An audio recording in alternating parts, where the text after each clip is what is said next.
Hey everyone, Sean here, and oh boy, we just had season 8, episode 17. Almost slipped that there for World Championship 7. And we are pretty much finished with the top 32 of Battlebots World Championship 7. So I'm going to go over pretty much what happened and wanted to give my thoughts about this episode. Was I right in some fights and stuff like that? So we'll go right into it. Man, what an episode! It was. This one's a little more on the safer side, I guess you could say, but there were some upsets. So we'll get there. We'll get there. So we'll this time go from the top down. I think that's pretty appropriate, honestly. Than anything. I mean, Minotaur and Fusion, that was kind of unfortunate for Fusion.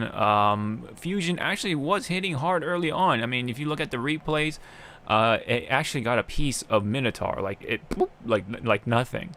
But then, I guess the drum that they had on for Minotaur was that paid off, and it was well enough to knock out the weapon for the vertical side of things for Fusion, knocked out the belt and everything. So that stopped the vertical weapon, and unfortunately, it did not use the horizontal spinning weapon in time because it caught on fire. That's very unfortunate. The meme of Fusion kind of continues. And you know what though? I mean, it was a pretty short fight, but I gotta tell you, man, Reese Ewer is probably one of the best people who can take a loss, honestly. I mean, I'm sure he's upset on the inside, but he is a class act. He really knows how to like entertain the audience, whether he won or lost. But man, when in that interview, it was just great. I mean, he knows how to really make the people laugh around him while he just. It seems like the smiles get sucked out of him onto everyone else. He transfers his happiness onto everyone else, it seems like, and he comes out with that deadpan, stoic sort of delivery and stuff like that. It's really funny, and got to give it to the guy for putting up that kind of class act for someone who lost. So, I mean, I don't think we've had that many sour sort of losers or sore losers in BattleBots just yet, anyway. I mean, whenever there was a big loss, it was justified, right? Like, people were rightfully upset. It wasn't just like, they just weren't upset because they just don't agree with it or anything like that. It was, legitimate losses and legitimate sort of, like, reactions and stuff like that. But here with Reese, man, it's just too funny. I mean, again, it's a tough loss though, still, but nonetheless though, it was something of a statement from Minotaur, man. Minotaur, going back to him, much credit to Minotaur and the team, of course, Daniel Freitas and the captain, of course, for just really know how to put the team together, of course, and of course the driving from Freitas, very immaculate. you know, Having to receive those early hits, knew how to control the fight or stay under control rather, and it paid off. He was able to land those really key hits on those belts, knock them out, and took out the weapon. And Fusion, once again had to live up to the meme because of Freitas. And that was honestly the best we've seen from Fusion, but we cannot count out on Minotaur. Minotaur is number one for a reason for this seeding. And it definitely shows. It definitely really shows that the robot won't back down that easily. So at least that there I got that right. So good job to Team Minotaur. Hope y'all can take it to the finals, man. I really want to see that. Okay, but they definitely have an interesting fight on their hands though, because Malice took that one over Switchback, which I kind of thought as much. They did look the best this season for Switchback. Gotta give it that. They looked the best there. They didn't, have that clunkiness as much from before that we saw from the last season, right?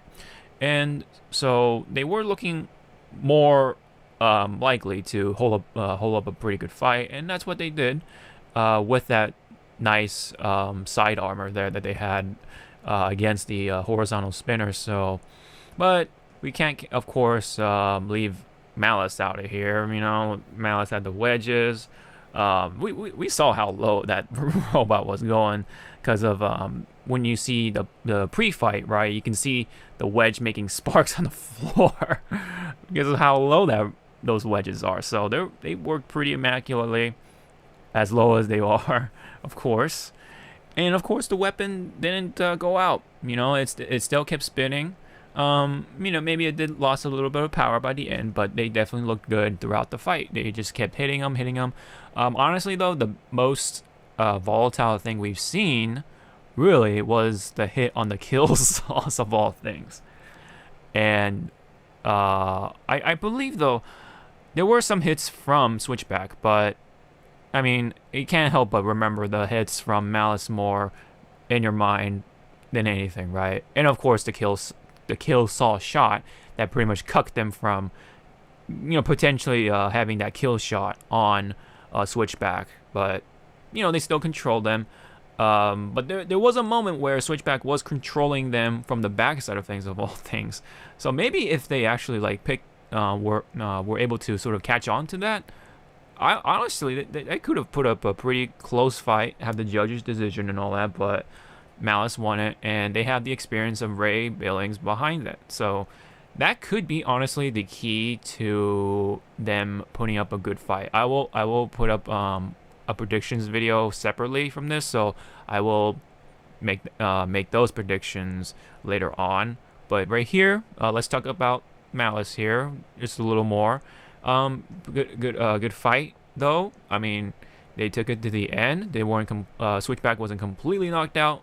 They went to the decision, but it was a unanimous. I believe it was unanimous towards Malice, and yeah, so it was a good victory. Good to see the Davids taking good control of the robot. Right, we have David on the weapons and David on the driving. It's great. It's a bunch of Davids on the team.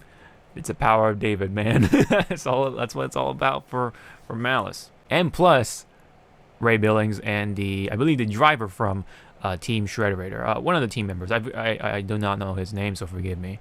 So there is that. There's a lot of teams from the losing boss kind of merging in or helping them out, giving them a little bit of an extra hand, to help out the competing teams, probably because they're friends and stuff like that from the past and stuff like that. So they'll probably are willing to give them the extra little oomph to provide that assistance. So again, though, the W goes to Malice. I guess that one right. And oh, I thought I had Sawblaze on here, but yeah, I guess I forgot to click on it. So. But I did, nonetheless, though, guess this next fight right, I believe. So I'm gonna go with that. So Sawblaze definitely won that very convincingly, and it's very unfortunate that Aaron was not able to fire that weapon. Just did not have that good chance to fire that weapon, even though there were a good handful of times where Bullet was under Sawblaze. He was definitely had moments and opportunities to fire that weapon, but just something about it, just I don't know. Just really wanted to get the timing down. Maybe the weapon was out of whack or something. Could have been some signal issues with the weapon. I don't know. I mean, I'm not an expert in that field, so I'm just gonna leave it at that. But let's not forget, of course, Sawblaze did put out a good amount of good hits, man. It was just whooping. There were a couple of times where they got up him into the wall, and that kind of cost them the engagements a couple of times. So whenever they catch him into the dustpan, they just bring down the hammer saw right away instead of pinning him to the wall, kind of like their signature move, right? Because there are just times where their forks just get caught on the floor, kill saws and stuff like the kill saw slots.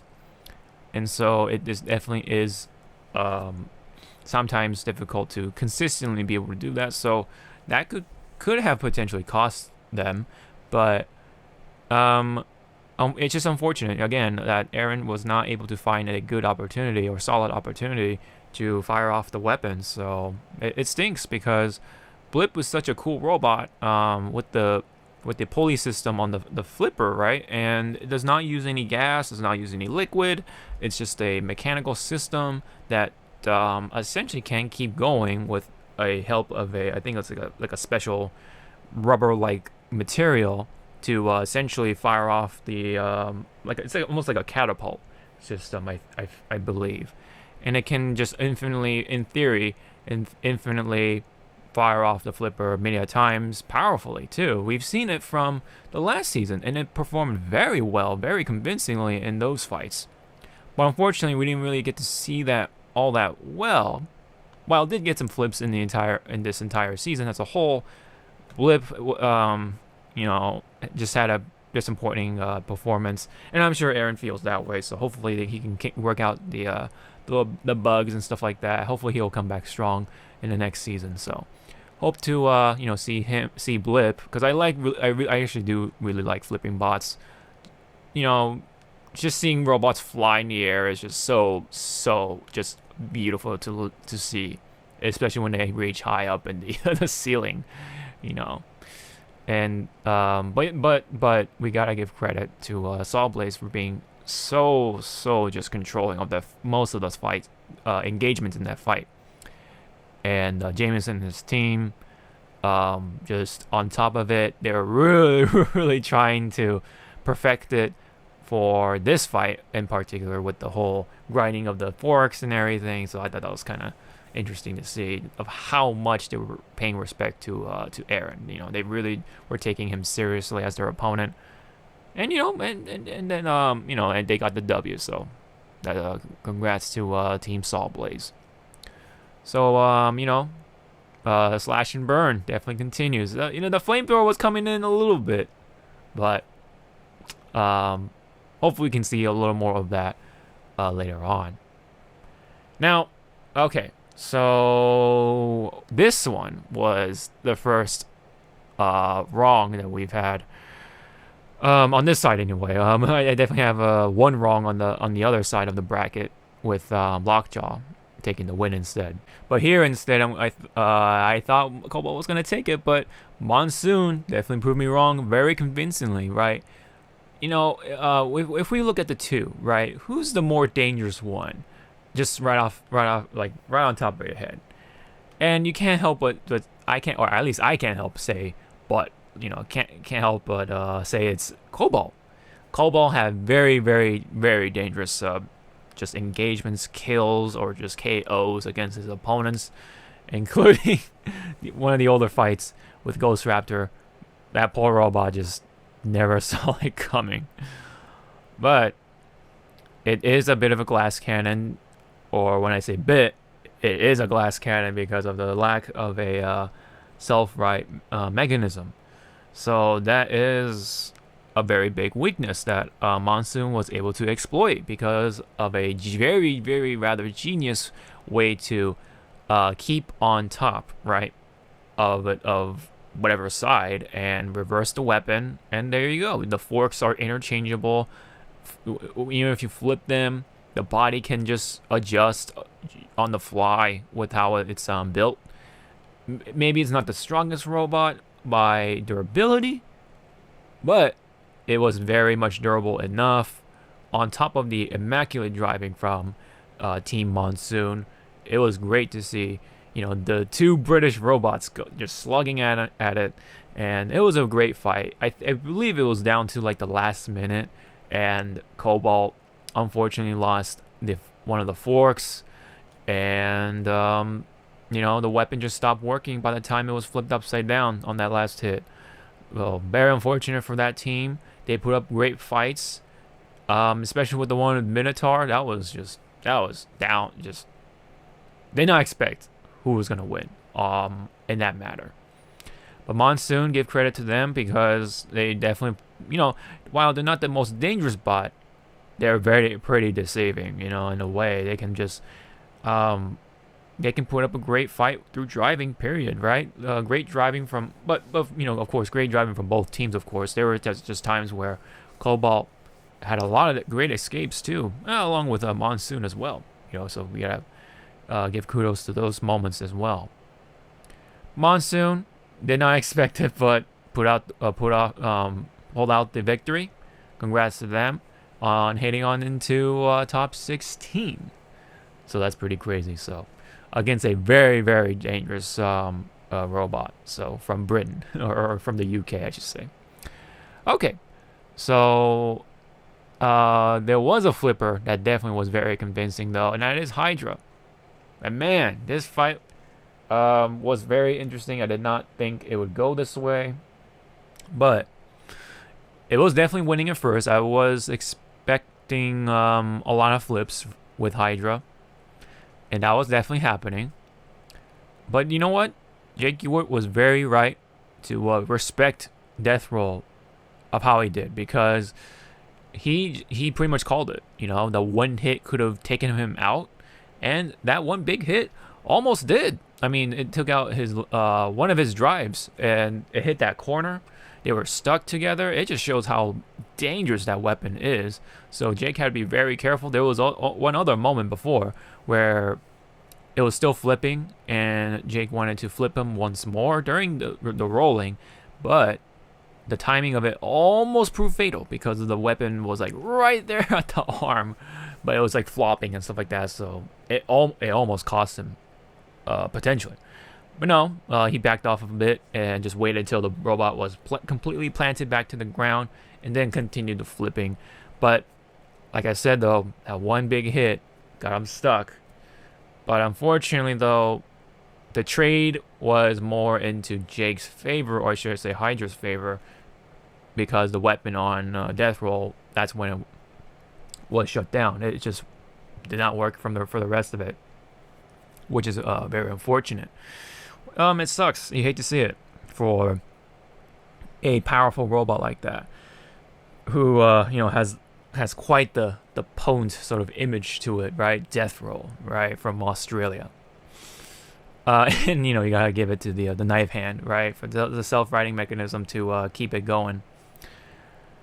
Now, Hydra, because of the lack of the drive on one side, had to stick to the hey, come at me kind of fighting style, and there's really not much else Death Roll could do but to go at him.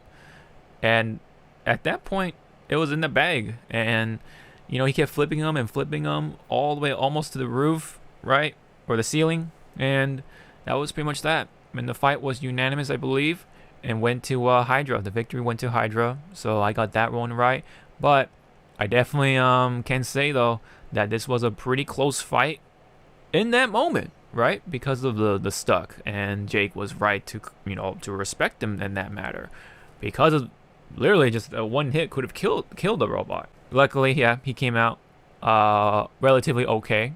He's got to fix that drive and get back in there. So, congrats to Jake, Team Waiachi for Hydra, and they're gonna be going on to facing the next winner here, which is Whiplash. This fight was definitely an upset. It was definitely one of those ones. Unfortunately, it was kind of a wash, I'm gonna say, and it definitely did not go how I wanted to go. I definitely would have loved to see John Reed to really bring out the hammer, right? But it was the spatula, but it could have potentially still worked against the weapon on Whiplash with the flipping armor and everything, and then of course maybe take out the belts and stuff like that. But I mean, they were gonna put on a lot of top armor anyway, so maybe he just felt like, yeah, just take out the weapon and that's it, and try to control the robot that way. But maybe it could have been better to bring out the wedge that pretty much won against Bloodsport, but maybe that might have been another mistake as well, because of, well, I mean, the lifting arm on Whiplash, right? It just has more body to just real estate to flip over Beta. So either way, I think it was just a tough matchup. Now that I think about it, maybe the big hammer might have put up a better fight than the spatula. I keep calling it, but can't help it. It's a spatula to me. But much respect to John Reed, though. Having said that, putting up, going this far, having that great match against Bloodsport, man, it was awesome to see of control, how much control he had. But that engagement where Vito was put up on the box, or whatever you call it. I forget I forget the name for it, but the box I'm gonna call it for right now. It might come back to me, but I think something bent, something knocked out the signal, something, I don't know. It just shut down. It just some key hit took out the robot, and that was the end of it. Unfortunately, it was quite a short fight, but it really does show though that Vasquez has the immaculate driving for sure. He definitely had great control. He's still in it. His head's still in the game, along with his brother. So they definitely got what it takes to take it all the way to the finals potentially. So now, but for right now though, it definitely is looking good for Matt and the rest of the team. Whiplash to go pretty far potentially. Oh man, okay, for the next one, ooh, this one was quite upsetting to see. I really wanted Quantum to win, and they definitely had the potential. They had the chance. But the famous words of let's back off or whatever to the extent, that was the famous last words. That was the curse that gave the Ribot the chance to escape after they got stuck in the kill slot with their wedges, their forks. Quantum could have bit down more, but they just backed off for some reason, instead of just like keep buying them down in different spots, you know what I mean? Just go at it, man. They were too conservative, and it cost them that moment an opportunity. It was a huge missed opportunity, as one of the commentators said, and it costed them, and unfortunately they didn't want to keep going, even though they were going to keep getting hit. But you never know what would have happened if they kept going. You just never give up, especially if this is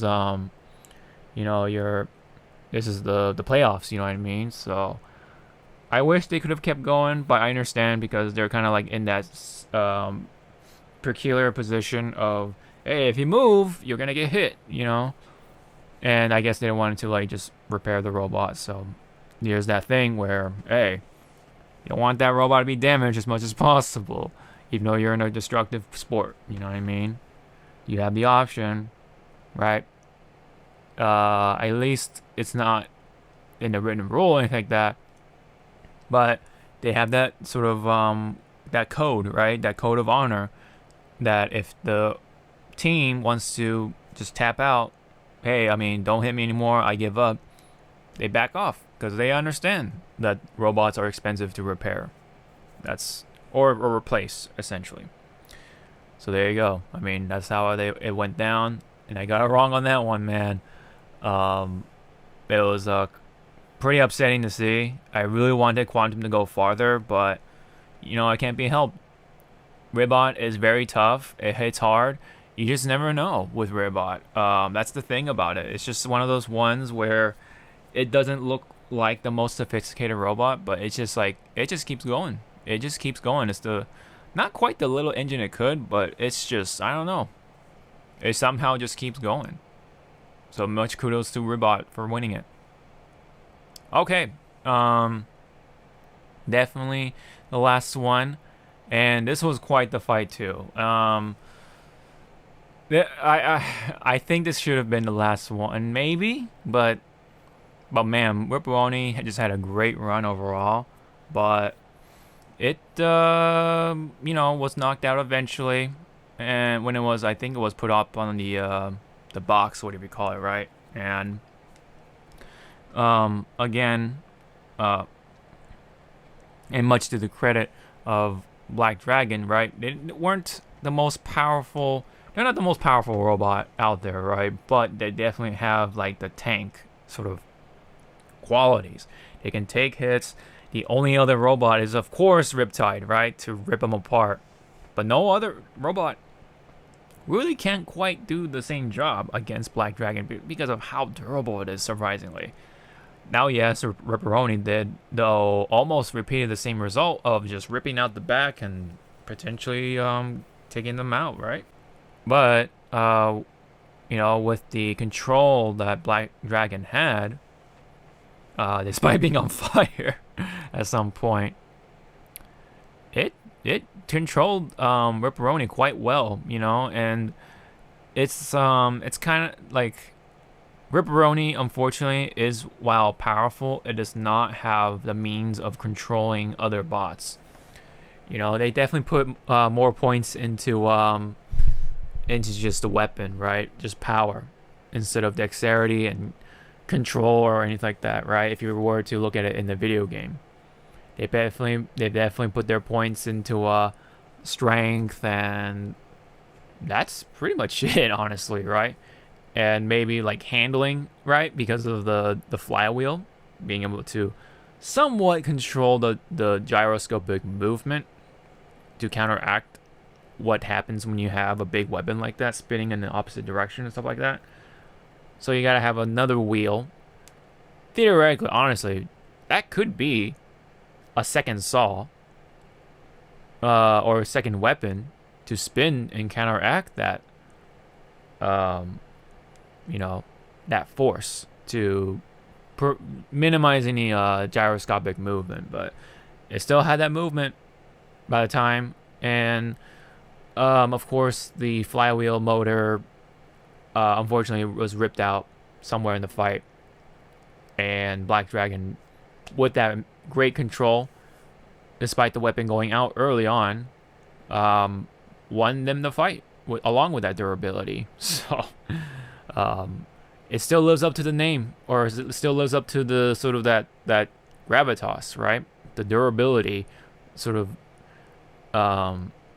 thing or finesse that they've had for a long while, that they've known for. So that is pretty much it. That was quite a great episode. A little more of a wash for some of them. I mean, especially with like Quantum, we've had Fusion, and you could say Blip was kind of washed in that fight as well, and definitely there were some surprising moments as well with the Hydra death roll stuck, the fight between Monsoon, and yeah, I mean, and of course, and then we had the wash with Beta got washed, unfortunately. So that's pretty much it for this half of top 32. It's now done. We're now going into top 32, top 16. So very much looking forward to next week for I believe we are going to the entire top 16, and then after that it will be the entire top 8, I believe. So that is essentially going to be the show. So what do you guys think? What do you guys think of the things I said about this half of the bracket? What did you think of the fights? Did your predictions go well with this this time? I definitely had, what is it? How many? Like 1, 2, and 3. Because Ripperoni lost. So yeah, I got 3 wrong, unfortunately, out of the what was it, 8 fights or something like that? Yeah. So I don't know. So 1, 2, 3, 4, 5, 6, 7, 8 ish. Yeah. Okay. So yeah.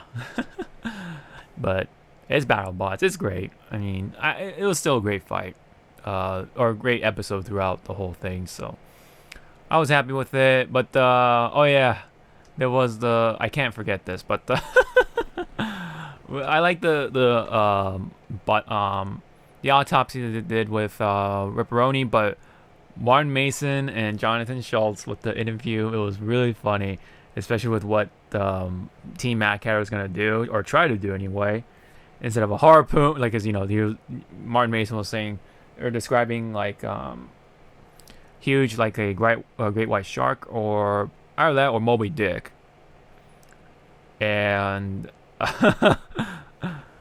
Martin Mason was basically something like, we don't have a harpoon, but we have a huge poon. Everyone was like losing it, including Kenny and Chris. It was like, come on, man. He had to have known. He had to have known. Like, come on.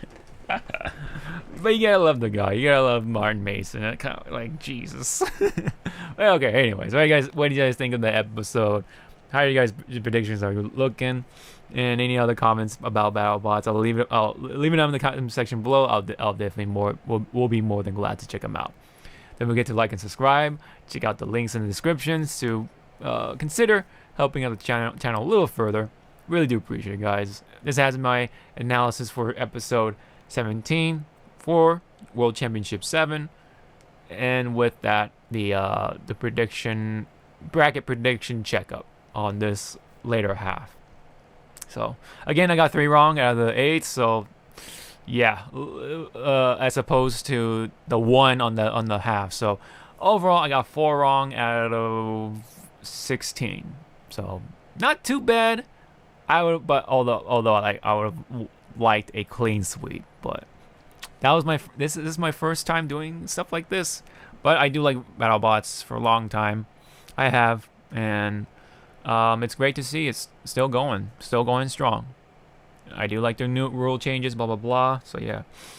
Either ways, I'll let you guys go. Thank you very much, and I'll make the top 8 predictions video very soon. So stick around for that one. Hope to see you all there. Sean out.